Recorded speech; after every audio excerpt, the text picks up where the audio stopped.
So I'm so happy to be here. Amen. And you know, Pastor Rich told me to get here at 11:30 because you know I wanted to drop by my church and do a little praise and worship and make the offering, and but he's not here, so I figured maybe I could have got here a little earlier. I'm sorry about that, but that was the plan. Okay, so but you're going to be blessed because I was at Pastor Barbara's church, Pastor Barbara Glenn, and the Lord gave me a song on the way to church. And it's a song, it's an old song. And you're going to hear it later. But then he gave me a message, and these words came out of my mouth that weren't even in my message. And I go, wow. And so now I have a totally new message, and I really believe it's from God. Amen. And but let me start out by what happened Friday morning. I'm walking to the gym, and I had a problem with my foot, and I stopped going to the gym because I had a sore spot on the bottom of my foot. And they talked about we could do surgery, and I go, I didn't need a surgeon to get this, and I don't need a surgeon to get rid of it. All right, amen. So I've been taking care of my foot for several years. And Friday is the first morning I walk. Because what happened was when you get to be older, your feet change sizes. And I was walking 2 miles to the gym, working out, and walking 2 miles home.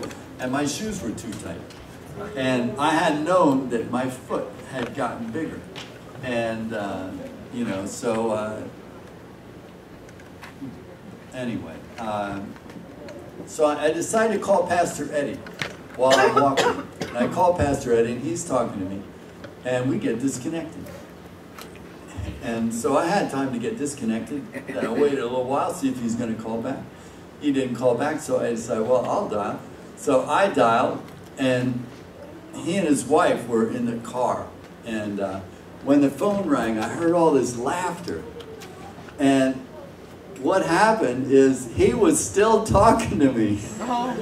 He didn't even know the phone was disconnected. And they were just laughing because I called back. He didn't even know that I wasn't on the line. And I said, Pastor Eddie, that's how you know when you're a preacher. When the power goes off, you keep talking. And I thought that was funny.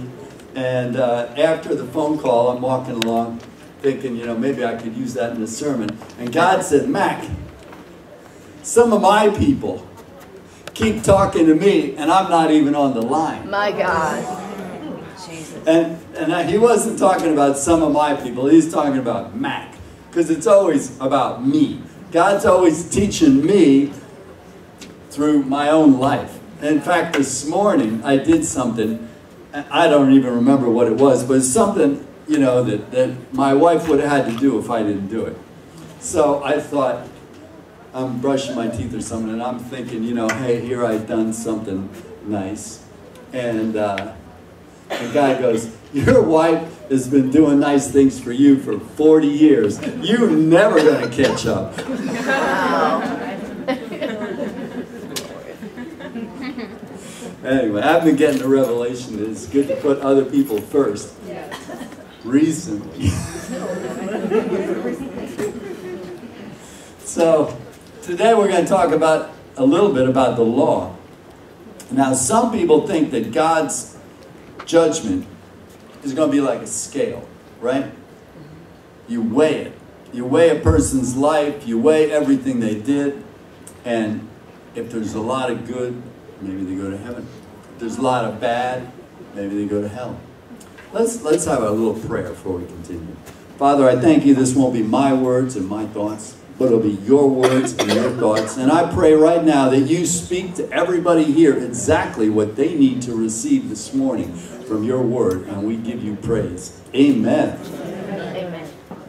Amen.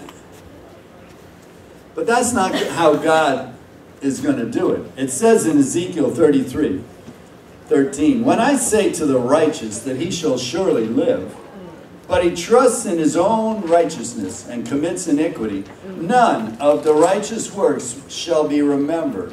But because of the iniquity that he has committed, he shall die.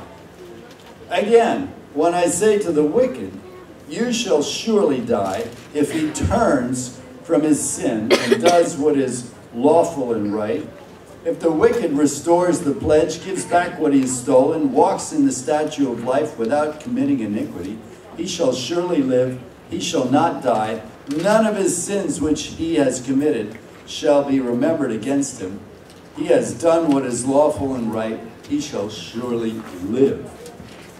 And so God has a different idea of how things work.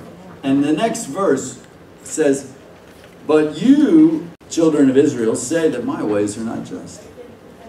And then God says, but I say that your ways are not just. So let's understand, God is now. God doesn't live in time. God is now. Faith is now. God doesn't know what we did yesterday. He's looking at us today. Amen. Are you talking to God today? My God. Do we have a relationship with Jesus today? All right. Are we on the line, or did we get disconnected? My God. Are we on the line with God today? Is he talking to us today? All right. That's how God thinks things are. Right. And if that's how God thinks things are, you know, it'd be a good idea if we did. All right. Now,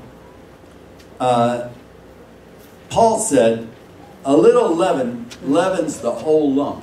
Right. Meaning, he's talking about a loaf of bread, right? When you make a loaf of bread, you put leaven in the dough, then you knead it, and you don't need very much. You need a little package about the size of a pack of tea.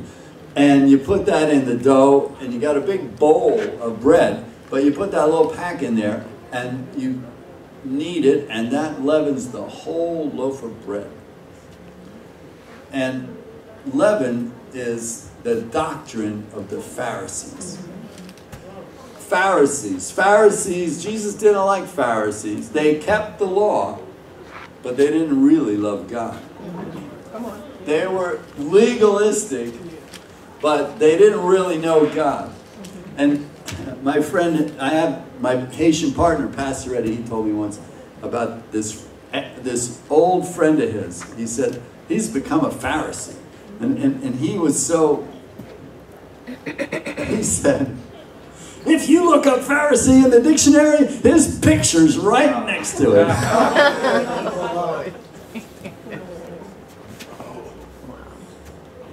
And Jesus said, beware of the leaven of the Pharisees. Speaking of their doctrines. Because when you get the leaven of the Pharisees in you, it doesn't take much. It leavens the whole lump. Your whole life gets filled with this leaven of bad doctrine, and it is lethal. It kills people. Jesus said, woe to you, scribes and Pharisees, hypocrites! For you pay tithe of mint and anise and cumin, and have neglected the weightier matters of the law, justice, mercy, and faith. These you ought to have done without leaving the others undone. So what does that mean? It means that these religious people have in their garden a plant, and it grows, and so they say, oh, my plant grew. I have to give God first fruits. So they take 10% of the mint leaves, and 10% of the anise leaves, and 10% of the cumin leaves, and they bring them to the priest, and they say, here's my tithe. And Jesus says, now you think you're holy. Now you think God loves you. Now you think you're going to heaven, but you are not being just. You are not showing mercy to people, and you don't have faith in God. And so his point is, you ought to do that. You ought to tithe, but that isn't going to make you holy. Tithing does not make anybody holy. It doesn't make us a Christian. We should do the right things and not forget the other. But Keeping the law does not save anybody. Come on. Yes. Come on. Yes. In Ecclesiastes it says, dead flies putrefy the perfumer's ointment and cause it to give off a foul odor. So does a little folly to one respected for wisdom and honor. So, you know, if you have a good reputation, it doesn't take much to mess it up. Okay? And let's read the whole Galatians chapter 2, 11 to 21. And Paul is talking about when Peter came from Jerusalem to Galatia.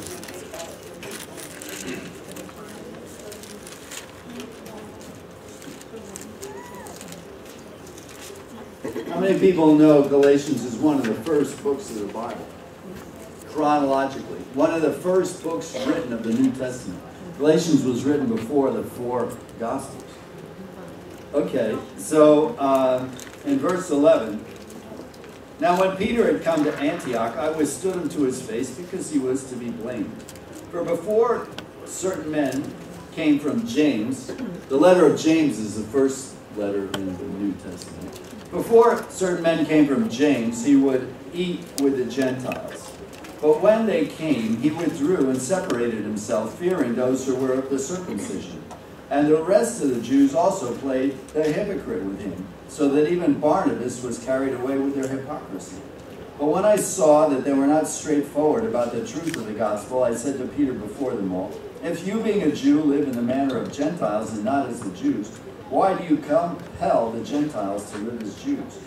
We who are Jews by nature and not sinners of the Gentiles, knowing that a man is not justified by the works of the law, but by faith in Jesus Christ, even when we have believed in Jesus Christ, that we might be justified by faith. It's complicated, but I'm going to explain it. In Christ, and not by the works of the law, for by the works of the law no flesh shall be justified. But if, while we seek to be justified by Christ, we ourselves are also found sinners, is Christ therefore a minister of sin? Certainly not.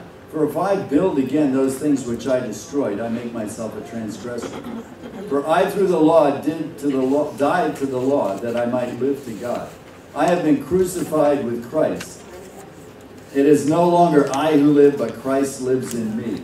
And the life which I now live in the flesh, I live by faith in the Son of God, who loved me and gave himself for me.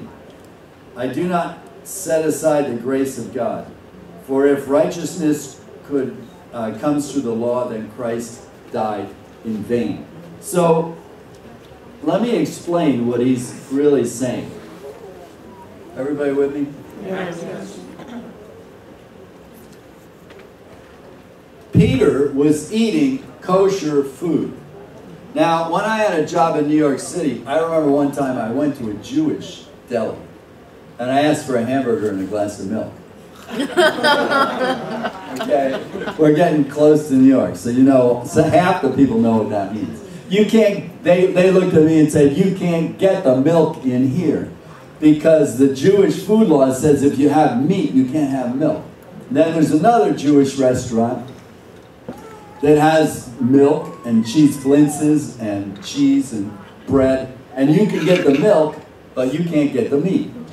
Okay? So I'm just a good old boy. I don't know nothing about that. But you know, if you work in New York and you go to different restaurants, you bump into it sooner or later. Okay. So Paul was saying to Peter, eating kosher food did not make you a Christian. You've been eating kosher food all your life. Did that save you? No. Faith in Jesus Christ saved you. Yes. So why are you going back to eating kosher food? And you've separated yourselves from the brethren. All right. You're dividing the church. Half of them are eating over here, and half of them are eating in that closed-door room you guys have. So you can eat kosher food without sitting next to Gentiles who don't eat like you eat. Did that make you a Christian? No. It didn't make you a Christian before, and it won't make you a Christian now. Yes. Amen. Keeping the law won't make you a Christian. Only faith in Jesus Christ makes you a Christian. Yes. Amen. And is that clear now? Amen. Yeah, eating kosher food is not going to make you a believer, right? If it would, there's millions of Jews all over the world eating kosher food. I guess it doesn't make them believers. That's right. Right, neither does circumcision. Neither does going to church. Neither does paying your tithes. Come on. Now, these things can be a law, or they can be a joy. Huh. If you do it Jesus. according to the law, it's a drag. It's a ball and chain. Yes. Oh, I have to go to church. Oh, I have to give in the offering. Oh, this is such a drag, man. You know. But if you do it because you love Jesus, All right. you say, I want to give God my best. Yes. I want to give God my first fruits. Yes. You know, I want to serve God. I'm doing this for Jesus. Yes. I get to go to church. Hallelujah. I don't have to go to church. That's right. I went to church twice today. All right. I'm thrilled about both of them. Amen. Yes. Amen. That's right. Yes. Amen. This is not a problem. Yes. Okay, so keeping rules and regulations doesn't make us a Christian. Yes. And we kind of understand that, but I'm going to make it really clear. So in Isaiah, he says, the idol maker plants a pine. Now, Isaiah 44:13. And the rain nourishes it. Then it shall be for a man to burn. For he will take some of it and warm himself. Yes, he kindles it and bakes his bread. Indeed, he makes a god and worships it. He makes a carved image and falls down to it. He falls down before it and worships it and prays to it and says, deliver me, for you are my God. They do not know or understand that he, God, has shut their eyes so that they cannot see, and their hearts so that they cannot understand.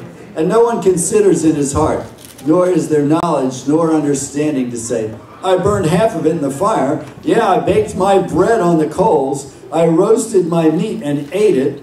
And shall I make the rest an abomination? Shall I fall down before a block of wood? He feeds on ashes. A deceived heart has turned him aside, and he cannot deliver his soul, nor say, there is not a lie in my right hand. So the Bible is calling this man a fool, right? He cuts down the tree, he makes his bread, he warms himself, he cooks his meat, and then with the rest he makes a statue. Now he's got a statue, he falls down and worships it and says, you're my God, deliver me. Jesus. The guy is foolish, right? God's not in it. Whose idea was it to make a god out of that piece of wood? The idol worshiper, right? The man who cut down the tree. Right. It's his idea. It's not God's idea. That's right. That's right. Come on. That's what it's like with the law. Yes. A man says, I'm going to find a law and do it. And that's my God. And God will bless me. How about this one?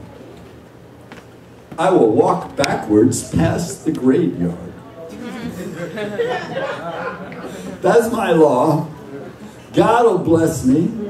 I'm holy because I walk backwards past the graveyard. I didn't make that up. I heard that. There's people doing that. For what? I don't know.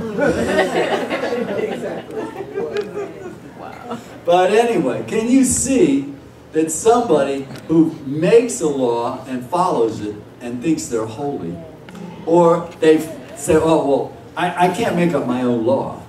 I got to go find a law. Oh, Moses had some laws. I'll follow one of his laws. Right? So they find a law or they make a law. It doesn't matter.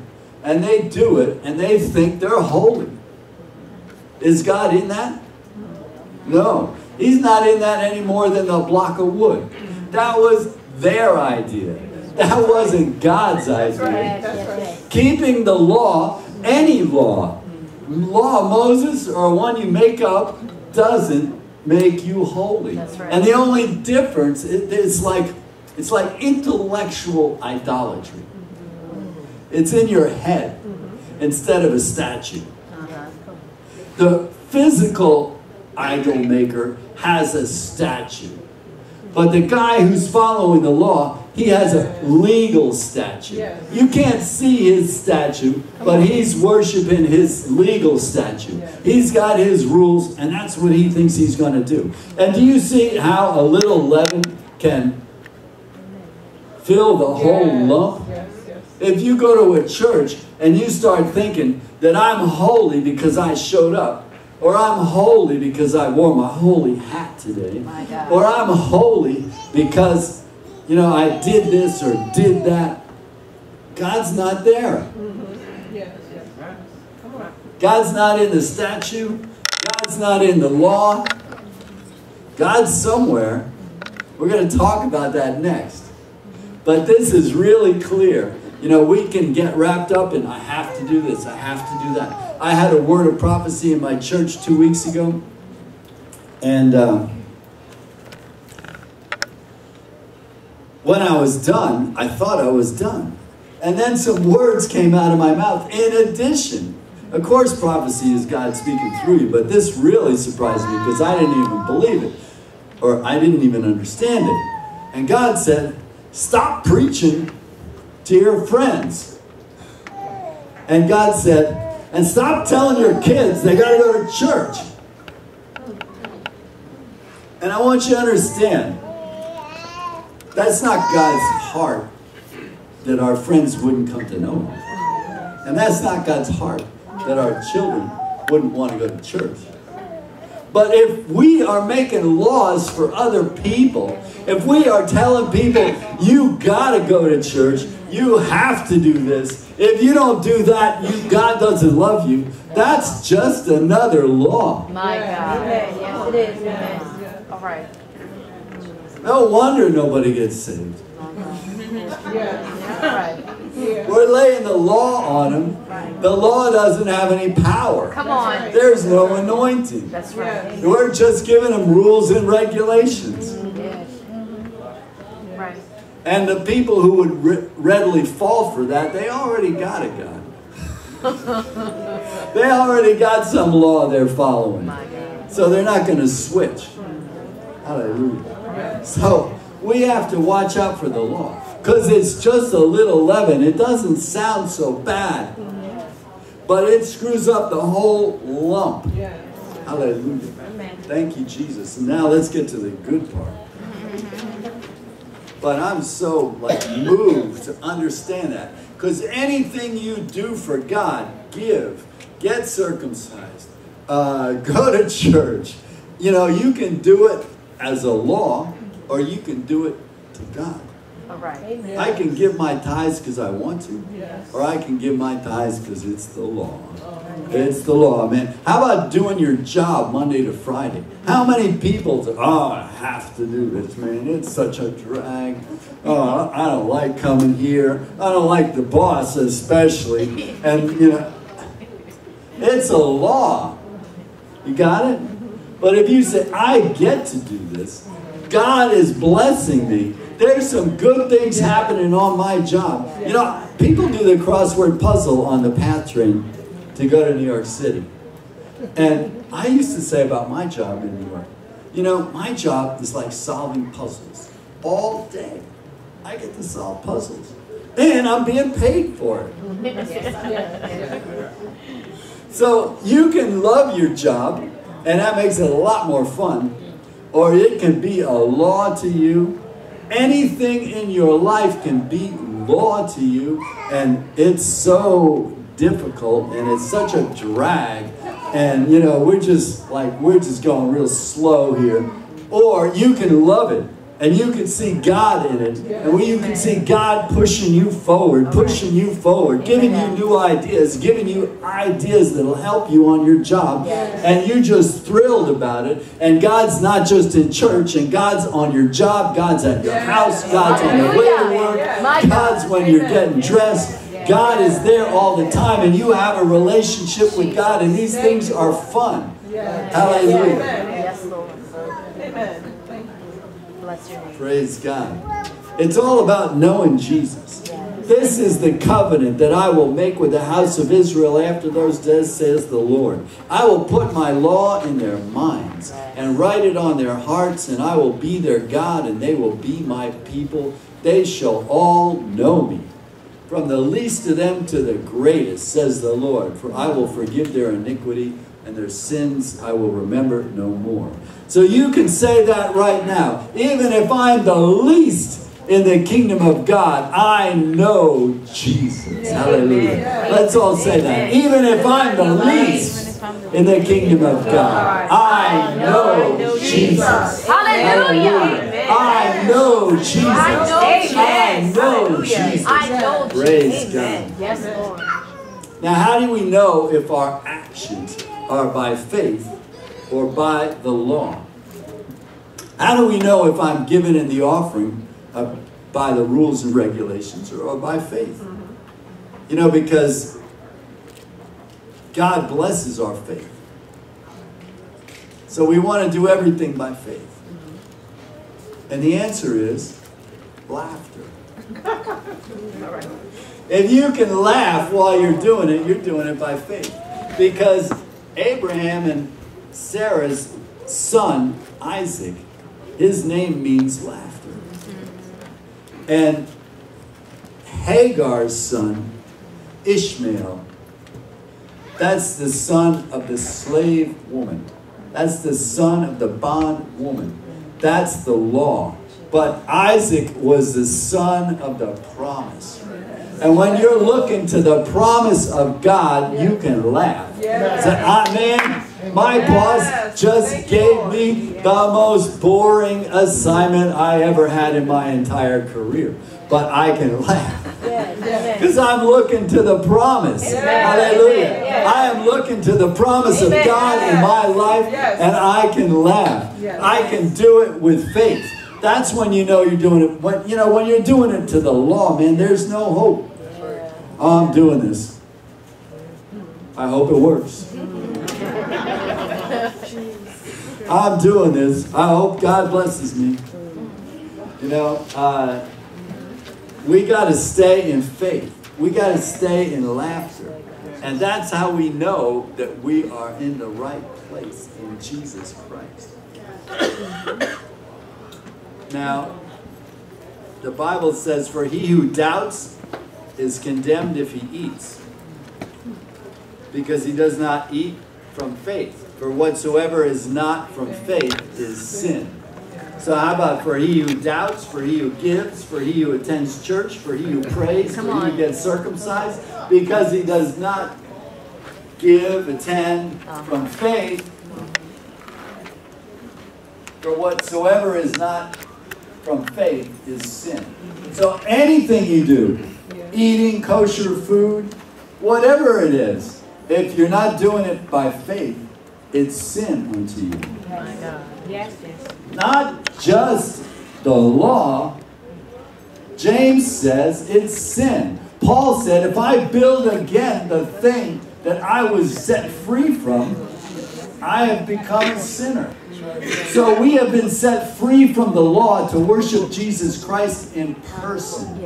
We get to go to church. We get to come together and get blessed. We get to live with other brothers and sisters. We get to worship God. And it is not sin. Hallelujah.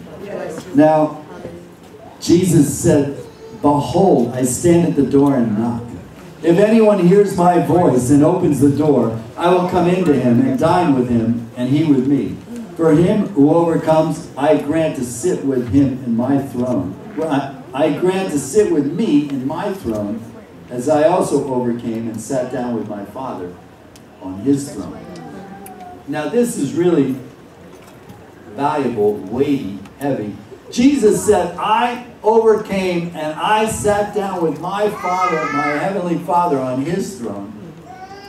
And if we, you, me, overcome, we will get to sit with Jesus on His throne. That's a promise. That is a promise. Say, I am a child of God. I am a child of God. I am a child of God. I am a child of God. That promise is for me. That promise is for me. I have it by faith. I have it by faith. Hallelujah. Hallelujah. Yes, Lord. Amen. Thank you, Father. Now I have an analogy. Think of a soccer game, right? And they're playing soccer. And how do you win a soccer game? Kick a goal. Kick more goals than the other team, right? But there's a boundary all around the field. What happens if somebody should kick the ball out of bounds? The game stops. Then the teams get lined up and they bring the ball back onto the field and continue. Okay, so the law is like the boundaries of the playing field. Okay? You don't win the game because you know where the boundaries are. You got more important things to do than worry about the boundaries. We're here to win goals. We're here to kick goals. We have opponents. We're here to kick goals. But, you know, while I'm being led by the Spirit, while I'm swimming in the river of God, if I should see one of the 10 Commandments get broken, I should ask myself, did I just go out of bounds? What if you know, I say, I make so many promises, and all of a sudden I realize, hey, I just told a lie. That's right. That's it. You know, maybe I'm not playing fair. Maybe I should stop, repent, apologize, make it right, and get on with the game. Okay? So, the law is good, Paul says. There's nothing wrong with the law. It just never made anybody holy. Right. So we can't say, hey, because I told the truth, I'm holy, I go to heaven. That's not how it works. Yeah. Okay? But, you know, if we are really being led by God, we won't break the commandments. That's right. We will, you know, tell the truth. We will not commit adultery.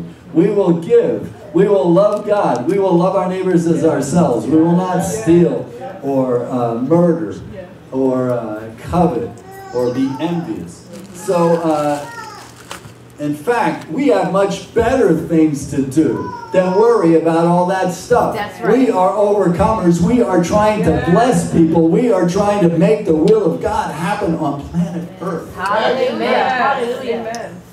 Amen. That's the real goal, to overcome the opponent. And, you know, okay, yeah, there's some boundaries. Yeah, but, you know, you're not holy because you know where the boundary is. Okay? And if you should cross the boundary, you repent, make it right. Come back into the game and score again. Hallelujah. Amen. Now, when we think about Jesus standing at the door and knock, what does he say he wants to do? He wants to have fellowship with us. He wants to eat with us. How many people are eating with Jesus? Jesus. That is what the definition of a relationship with God is. That we are so comfortable that we feel like we're not even going to his house. He's coming to my house. Behold, I stand at the door and knock. And when I open the door, Jesus comes in. And he sups with me. Yes. Whatever I've got. You know, when God speaks a word to you, he speaks to your spirit. Right. Hallelujah.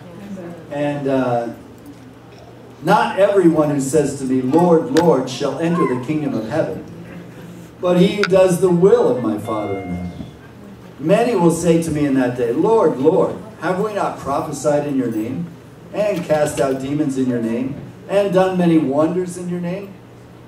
And then I will declare to them, I never knew you. Depart from me, you who practice lawlessness.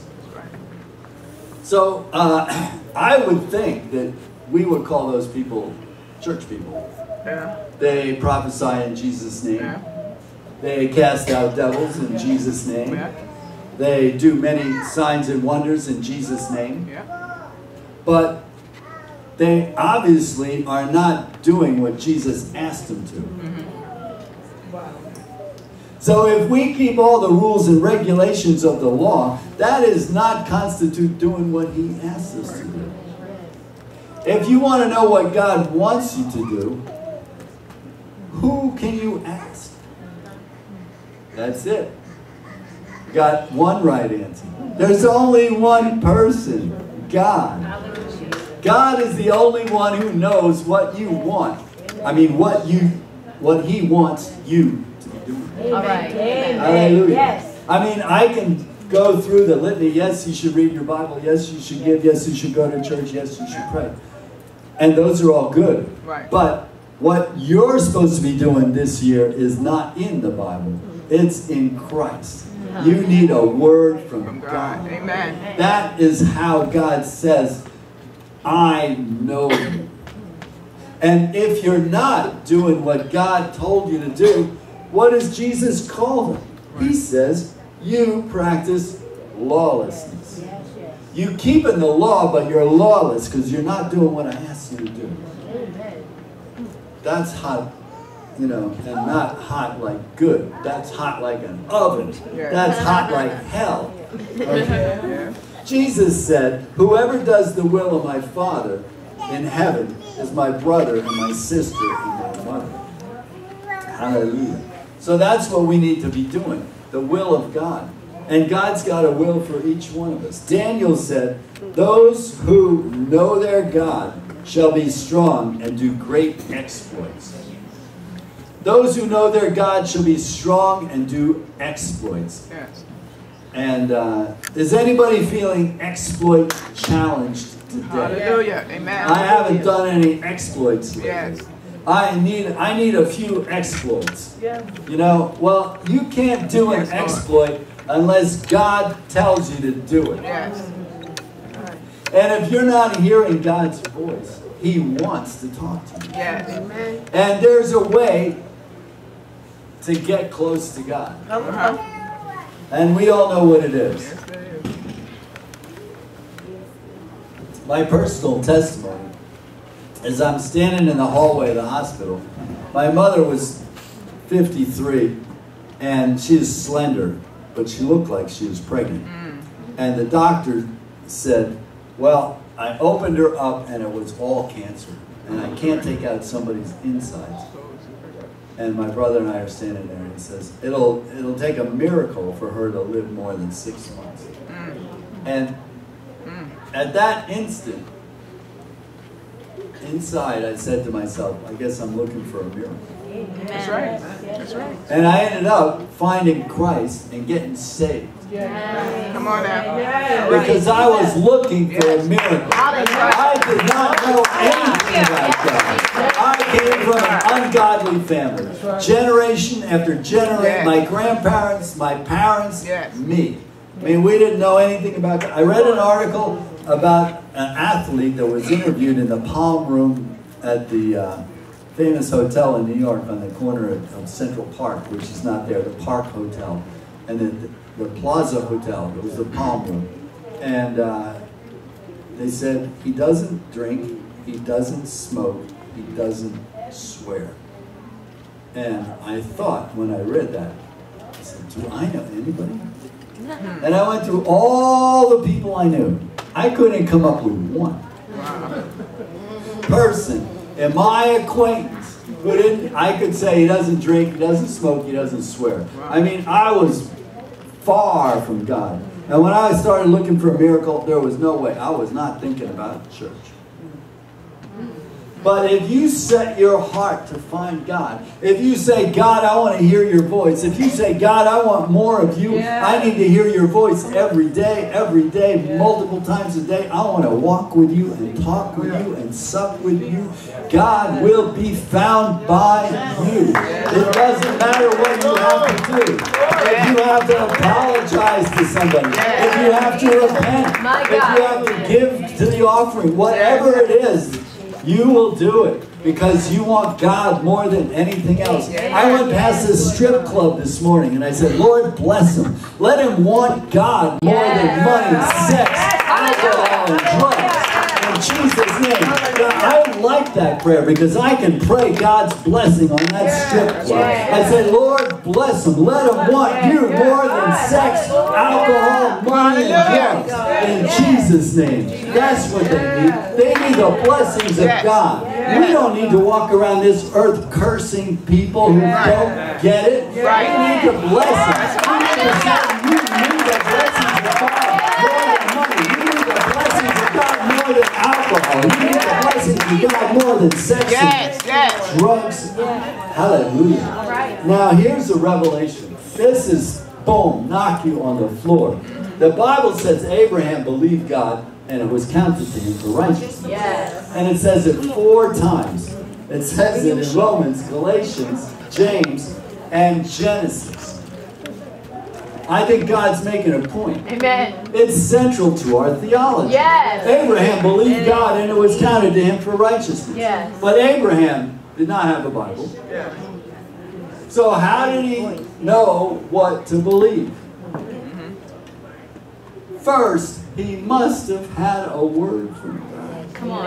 Amen. God told him to get up and go to another country where I will show you. And he got up and he went. And then God provided everything he needed, and Abraham was rich in camels and goats and sheep and cattle and servants and silver and gold. God provided everything he needed. And then God said, now I'm going to give you a son. And God gave him a son. God didn't want him to have 2 wives. God said, your wife is going to have a son, not her servant. That's right. Hallelujah. And then when the boy was maybe 10, maybe 8, he said, I want you to sacrifice your son.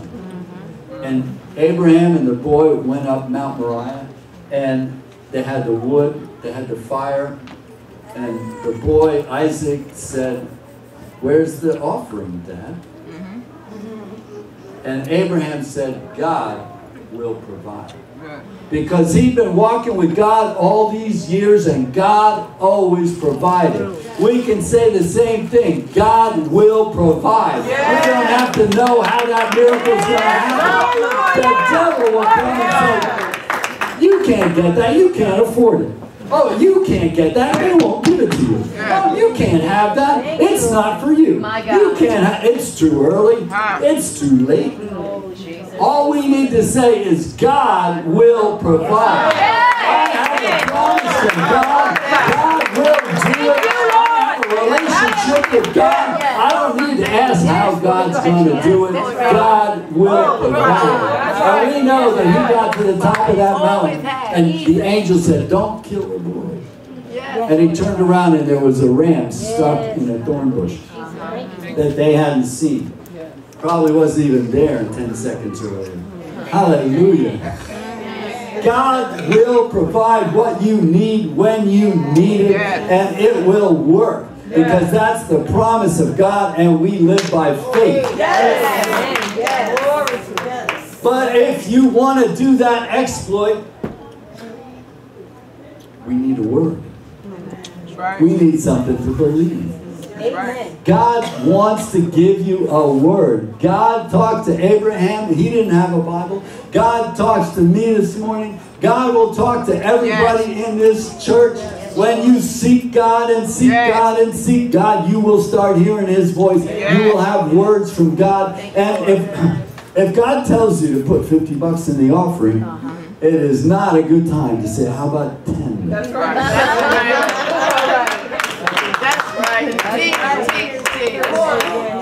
Here's what you say. Yes, Lord. I'm glad that God can afford it. I'm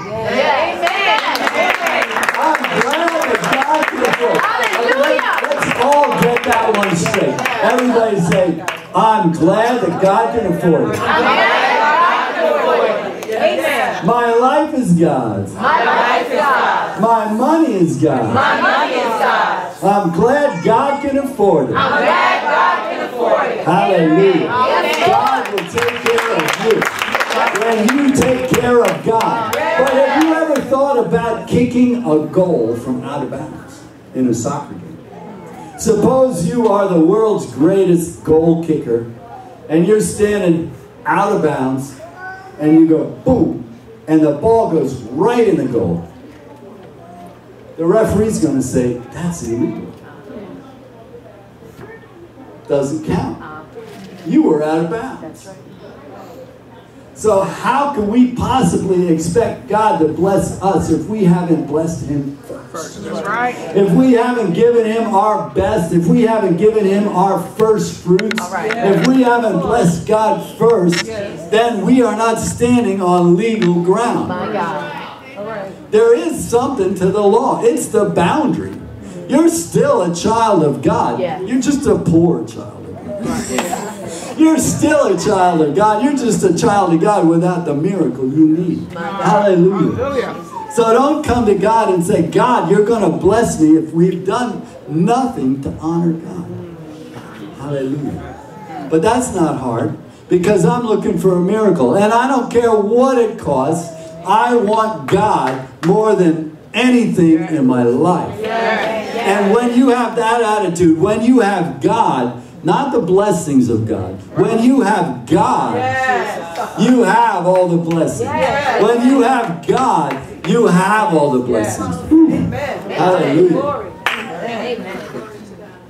Now, in Samuel, you remember the story about Samuel sleeping in the temple with, the priest, and the Lord spoke to Samuel.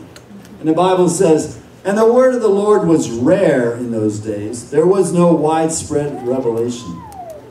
God does not want that for you and I.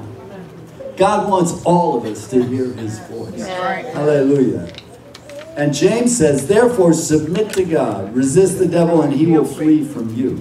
Draw near to God and He will draw near to you. That's how we get close to God. Draw near to God and He will draw near to you. Who draws first? We do. This has now become a Western. Who draws first? We do. Yeah. All right. We're supposed to. Draw near to God, and He will draw near to you. Cleanse your hands, you sinner. Purify your hearts, you double-minded. Lament and mourn and weep. Let your laughter be turned to mourning and your joy to gloom. Humble yourself in the sight of the Lord, and He will lift you up. Okay? So even if I have to humble myself, oh gosh, isn't that awful? I have to humble myself. I have to say, Lord, I humble myself. I'm lying on the floor, Lord. I want you, Lord. Okay? I'm willing to humble myself for God. I want a word of God so bad. It doesn't matter. I'll humble myself. I'll apologize. I'll repent. I'll fast. I'll do what I need to do because I can't live without a word from God. And those that know their God shall do exploits. Hallelujah. Thank you, Jesus. Those who do the will of my Father in heaven are my brothers and sisters and mother. When you get a word from God, He's speaking to your spirit, your feet. Oh yeah, here's a really good one. As many are led by the Spirit of God, they are the sons of God. So that's it. When God is in here, leading you, guiding you, then you are the son and daughter of God. Can everybody clap?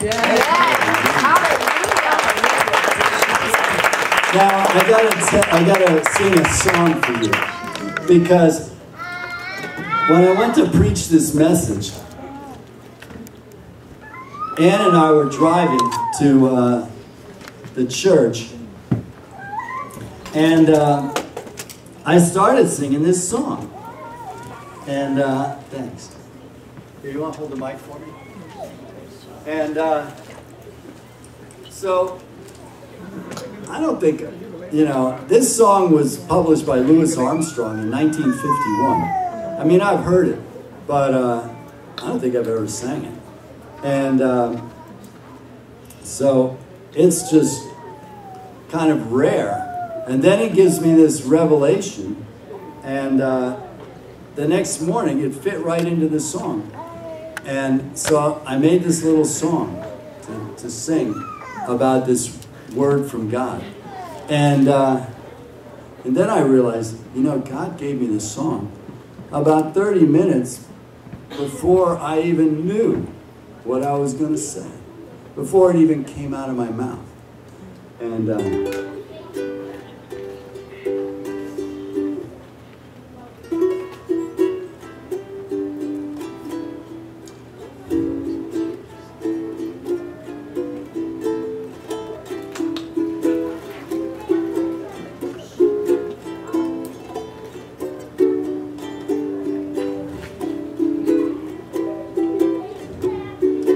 give me a word to build a dream on, and my imagination will make that word come true.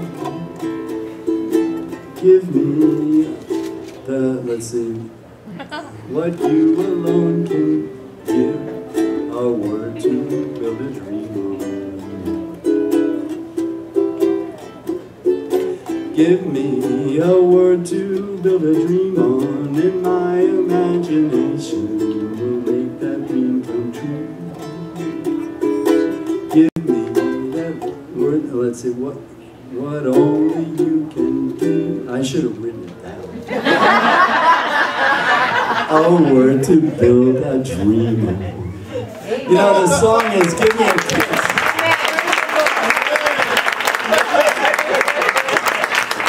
But it just seems so right. Give me a word, Lord, to build a dream on. And my imagination will make that word come true. That's what Jesus said God does. Jesus and the Holy Spirit. Jesus said that when He is come, the Holy Spirit, He will take of mine and show it unto you. He will take what is mine and show it unto you. He said it twice. And He did not say the Holy Spirit will take my stuff and give it to you. Yes. He said He will take of mine and show it to you. Yes. It's all about revelation.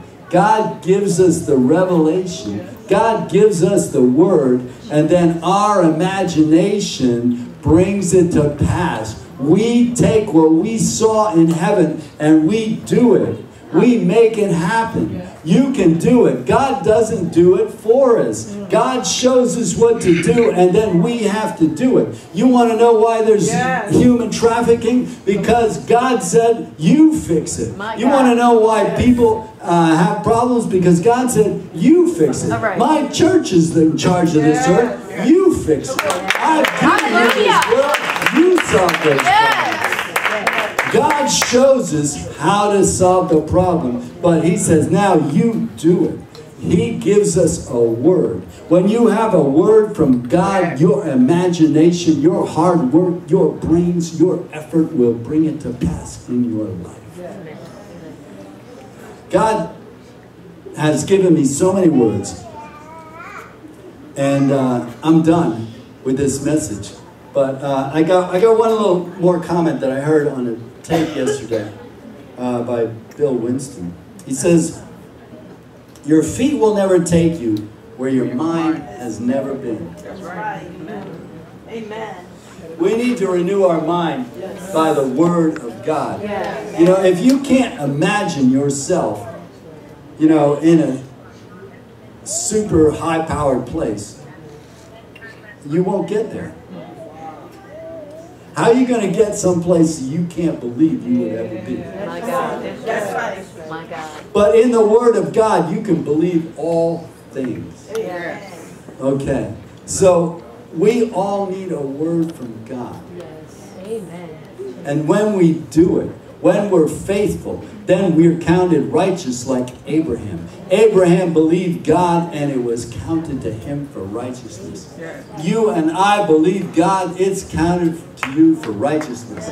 When I raised my hand to get saved, God said, Mac, I want you to give away $1 million. I said, God, you know I don't have $1 million. But I did it. I believed God. I said, I'm going to give a little and God will bless me. And 100 times, and then I will be able to give more. And God will bless me 100 times, and then I'll be able to give more. And God will bless me, and I said, like that, Lord, I could do it.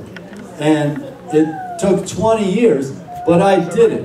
And then after I was born again, about 11 months, God said, I want you to give 10% of what you make. And this young lady was sitting next to me. And I said, Ann, God told me to give 10% of what we make. And she goes, what's so hot about 10? Why not 5? Why not 15? I said, I don't know. That's what he told me. And 3 months later, in the church we're going to, the pastor preached on tithing. I was so happy. I go, I can't believe it's in the Bible. I can't believe it's in the Bible. I've been doing it for 3 months. I never knew it was in the Bible.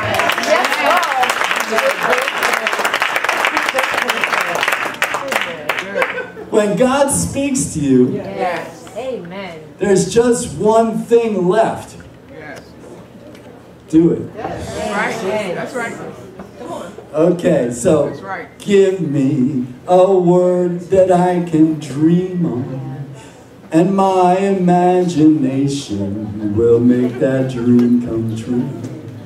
Give me what only you can give me, a word to build a dream on. Amen. Hallelujah.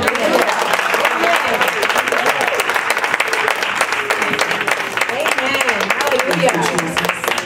Let's thank God for Reverend